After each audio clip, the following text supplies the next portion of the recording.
नमस्कार, आदाब, सत श्री अकाल, जय भीम, जोहार। मेरा नाम है नवीन कुमार।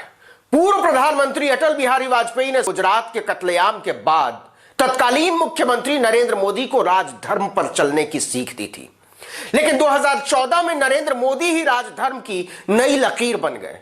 ऐसा माहौल बनाया गया जिसमें बीजेपी बार बार यह साबित करना चाहती है कि जो वो करते हैं वही राष्ट्रवाद है, जो वो बोलते हैं वही देशभक्ति का पैमाना है, और जैसे वो चलते हैं वही पूरे देश का रास्ता होना चाहिए।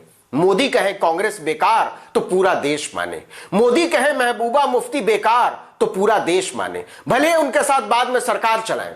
मोदी कहे नीतीश कुमार के डीएनए में खोट है तो पूरा देश माने, भले बाद में उन्हें सुशासन का खंभा मानकर उनकी छतरी के नीचे आ जाए।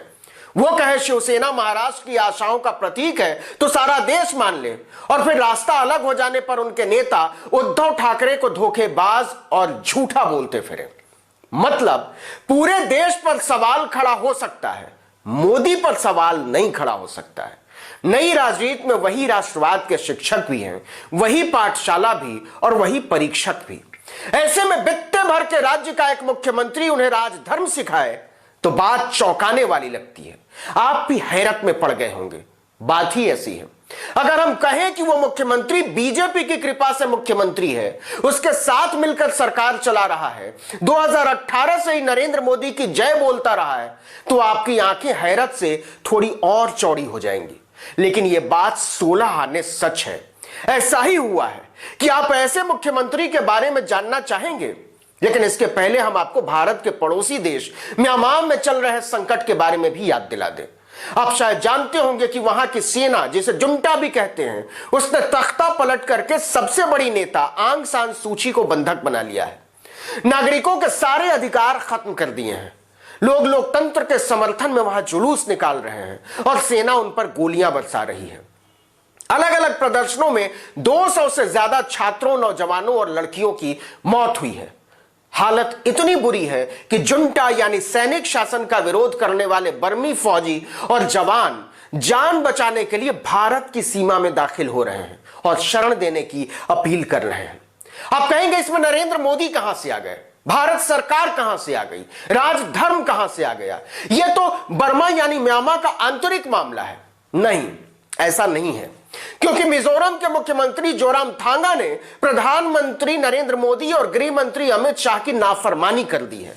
चिट्ठी लिखकर 2 टूक शब्दों में उन्हें समझा दिया है कि आपके आदेशों को मानना हमारे लिए संभव नहीं है। आप जरा भारत के इस हिस्से के इतिहास और भूगोल को पढ़ लीजिए। तो ऐसा क्या आदेश दिया था मोदी और शाह की सरकार ने जिसे मानने से उन्हीं के एक मुख्यमंत्री ने इनकार कर दिया? बताएंगे इसके बारे में, लेकिन पहले जोरामथांगा के बारे में जरा सा समझ लीजिए। 1944 में पैदा हुए जोरामथांगा मिजो आंदोलन के सबसे बड़े नेता रहे लालडेंगा के राजनीतिक वारिस हैं। उन्होंने 1966 में मिजोरम की आजादी के लिए 3 साल तक जंगलों से छापामार दस्ते का संचालन किया था। बाद में जब लालडेंगा ने मिजो नेशनल फ्रंट को राजनीतिक दल में बदला तो जोरामथांगा को उपाध्यक्ष बनाया। 1979 में जोरामथांगा लालडेंगा की कैबिनेट में मंत्री बन चुके थे। 98 से 2008 तक लगातार 10 साल तक मिजोरम के मुख्यमंत्री रहे और इस समय बीजेपी के साथ मिलकर मिजोरम की सरकार चला रहे हैं।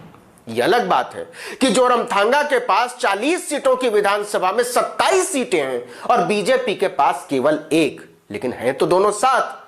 अब आइए असल मुद्दे पर।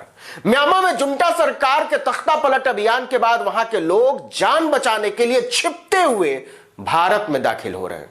म्यांमार के साथ मिजोरम, मणिपुर, नागालैंड और अरुणाचल प्रदेश की बहुत लंबी सीमा मिलती है।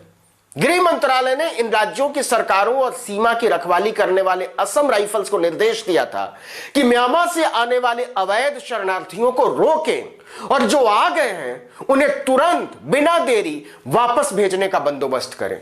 इसी पर मिजोरम के मुख्यमंत्री ने कह दिया है कि हमको यह कबूल नहीं है साहब।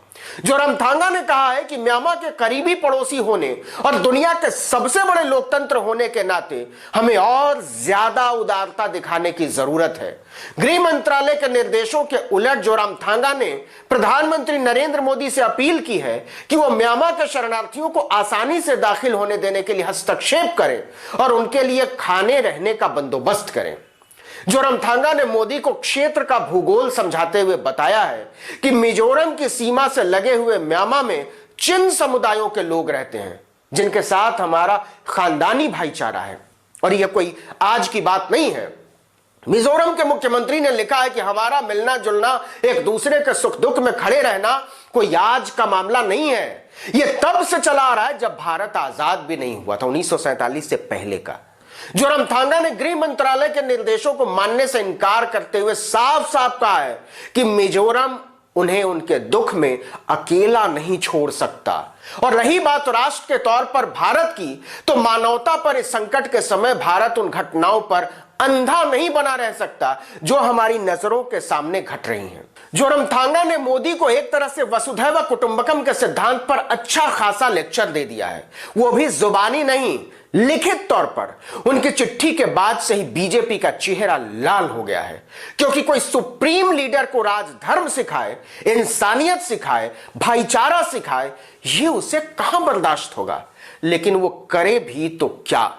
पूरी दुनिया इस समय म्यांमार के लोगों के साथ खड़ी है। France, Britain, America, Indonesia, Netherland और जर्मनी तक की सरकारों ने म्यांमार के नागरिकों की हिफाजत और लोकतंत्र पर हमले को लेकर चिंता जताई है। ऐसे में जोरमथांगा की चिट्ठी से दुनिया में यह संदेश गया है कि भारत मानवता पर इस संकट के समय अपने पड़ोसी होने का धर्म तक भूल रहा है। गृह मंत्रालय ने उत्तर पूर्व के राज्यों को याद दिलाया था कि संघ शासित राज्यों को विदेशियों को शरणार्थी का दर्जा देने का अधिकार नहीं है। और भारत ना तो 1951 के संयुक्त राष्ट्र शरणार्थी कन्वेंशन का सदस्य है और ना ही इसके 1967 के प्रोटोकॉल का। गृह मंत्रालय ने यह निर्देश उन खबरों के बाद जारी किया था जिसमें कहा गया था कि मिजोरम ने म्यांमार के जुंटा सरकार के जुर्म से भागे हुए लोगों को शरणार्थी का दर्जा देने के लिए अधिसूचना जारी की है। ये सारी बातें अपनी जगह सही हो सकती हैं, लेकिन बीजेपी को जो बात सबसे ज्यादा चुप रही है वो ये कि छटाक भर के एक राज्य का मुख्यमंत्री मोदी जी को विश्व बंधुत्व और राजधर्म पर ज्ञान दे रहा है।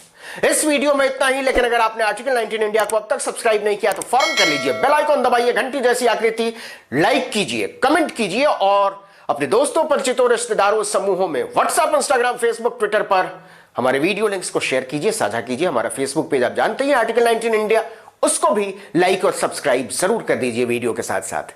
नमस्कार।